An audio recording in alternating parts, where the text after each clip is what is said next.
គ្នាគ្រាន់តែមកដល់ខេត្តបាត់ដំបងភ្លាមបងប្អូនចាមករកអីញ៉ាំសិនសំខាន់ទុកលំអកចង្រិតចោលសិនណាបងប្អូនទាំងអស់គ្នាចាហើយបងប្អូនដឹងបាច់អត់ខ្ញុំរាល់ដងធ្លាប់តែញ៉ាំបបរគ្រឿងបបរសតែថ្ងៃនេះមកញ៉ាំបបរផាក់បងប្អូនមើលខ្ញុំស្មានតែអីគេសឡសឡក់ហើយនឹងប្រហាបងប្អូននិយាយទៅដូចមែនតើហ្មងហើយមើលបន្លែគាត់មើលបងប្អូនខ្ញុំស្មានតែគាត់សឡតាមមានតឹងអីគេអានេះគេចាយនេះការសាឡាត់ហ្នឹងគេហៅគេចាយការសាឡាត់ចាយការសាឡាត់បងហើយអាហ្នឹងគេហៅបបរគេបបរផាក់នេះបបរផាក់ធ្លាប់តែហូបបបរគ្រឿងបបរសឥឡូវចេញបបរផាក់ណាទៀតបងប្អូនអើយសាក់ញ៉ាំសិនបងប្អូនទាំងអស់គ្នានិយាយទៅលើកទី1ហ្មងគឺណែមានអំបិលគេទៀតអូរបស់សំខាន់ឥឡូវមើលប្រពន្ធខ្ញុំញ៉ាំទាំងអស់គ្នាបងប្អូនបបរផាក់ចាសំខាន់មកដល់មានឯករាជ្យនេះគាត់រកលូកអដូរណាបងប្អូននេះចំណត់អូនធីរីមកដល់កំពង់មូឯករាជ្យខេត្តបាត់ដំបងណាបងប្អូនទាំងអស់គ្នាអឺតំណងណាទេសិននិយាយទៅលក់នៅទល់មុខអគ្គិសនីចង្រិតយើងហ្នឹងហើយអូមកដាក់មួយម៉ាក់សិនតែបងហ្នឹងបងប្អូនជួយខមមិនម្នាក់មួយមើលនេះលើកទី1ឯងខ្ញុំញ៉ាំបបរផាក់បបរអីនេះខ្ញុំអត់ស្គាល់ទេបងប្អូនអើយហ្នឹងគេប្រចាំនៅបាត់ដំបងមែនទេចាបងចានៅបាត់ដំបងខេត្តហ្នឹងហើយសំខាន់បងប្អូនចង់ញ៉ាំអីនេះអាចមកកន្លែងគាត់មិនមែនជួយប្រម៉ូទទេខ្ញុំឃើញចំណងគេជួយថតគាត់ទៅខ្លាចឲ្យបងប្អូនស្គាល់អញ្ចឹងហ្នឹងហើយបងប្អូនខ្លះគាត់ស្គាល់បងប្អូនខ្លះគាត់អត់ស្គាល់ទេដូចខ្ញុំអត់ស្គាល់ទេនេះអូគាត់ដាក់ក្តៅឲ្យយើងហ្មងធ្វើថ្មី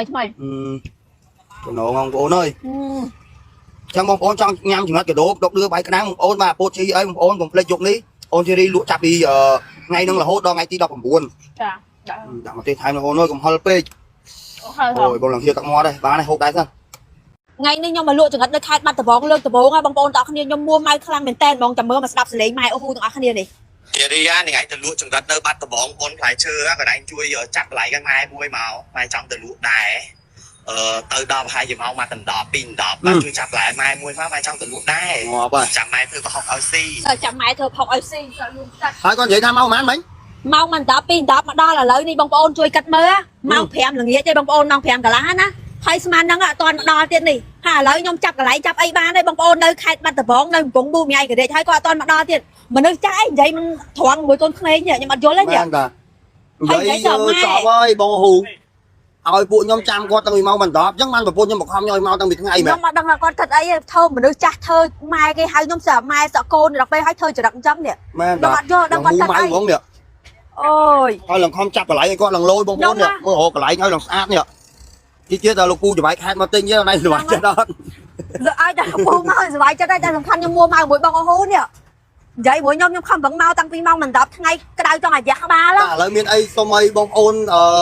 មកជួយទិញនៅទីតាំងណាប្រាប់គាត់តិចមើលអូឥឡូវនេះរឿងគាត់ទុកបដុំសិនគាត់មកជារឿងរបស់គាត់បងប្អូនទាំងគ្នាឥឡូវចាអត់លុយទៅបងប្អូនទាំងអស់គ្នានេះនៅខេត្តបាត់ដំបងបនផ្លែឈើបងប្អូនទាំងអស់គ្នាគេលេងពីថ្ងៃ9រហូតដល់ថ្ងៃ19បងប្អូនចាហើយសំខាន់ណាបងប្អូនទាំងអស់គ្នាចាមានជាមួយនឹងនេះពោតឈីអូនធីរីនេះបងប្អូនឃើញអត់ពោតឈីហើយនឹងចង្រិតក្លុកកដោក្លុកដុកដឿក្លុកហើយមានទាំងដៃក្តាំងទៀតបងប្អូនទាំងអស់គ្នាចាអញ្ចឹងសម្រាប់បងប្អូនដែលគាត់ចាสนมปอยអូនធីរីមកលក់នៅខេត្តបាត់ដំបងឥឡូវនេះមកដល់ណាបងប្អូនទាំងគ្នានេះនៅកំពង់ប៊ូមីឯករាជ្យហ្មងអញ្ចឹងបងប្អូនចង់ញ៉ាំអាចមកបានណាលក់ពីថ្ងៃ9រហូតដល់ថ្ងៃទី19បងប្អូនទាំងគ្នាណាមួយមកទិញមួយហីអូយសួស្ដីចាទិញអីចា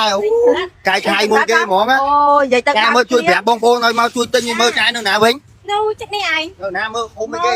រំចេក5អូរំចេក5បងប្អូននៅចិត្តនេះឯងនៅចិត្តមកស្ទឹងនេះឯងចាយនៅរំចេក5គាត់មកទិញខ្ញុំមុនគេអញ្ចឹងសំណងពយគាត់មកជួយទិញផងជួយទិញគាត់ផងគាត់នៅចិត្តវាមានឯករាជ្យមកឃើញគាត់ហើយអូយឯងមុនគេហ្មងនេះបងប្អូនទាំងគ្នាច្រើនចាយអស់20000និយាយទៅអរគុណចាយខ្លាំងមែនតើហ្មងនិយាយទៅគាត់នៅឃើញខ្ញុំបើកព្រាមគឺមកផ្លែតហ្មងមើលតាំងពីហ្វុំមិនឃើញនៅអីគេសំឡូតដល់សំឡូតចាអូនេះលុយឡើងថ្មីជ្រើងហ្មងនេះ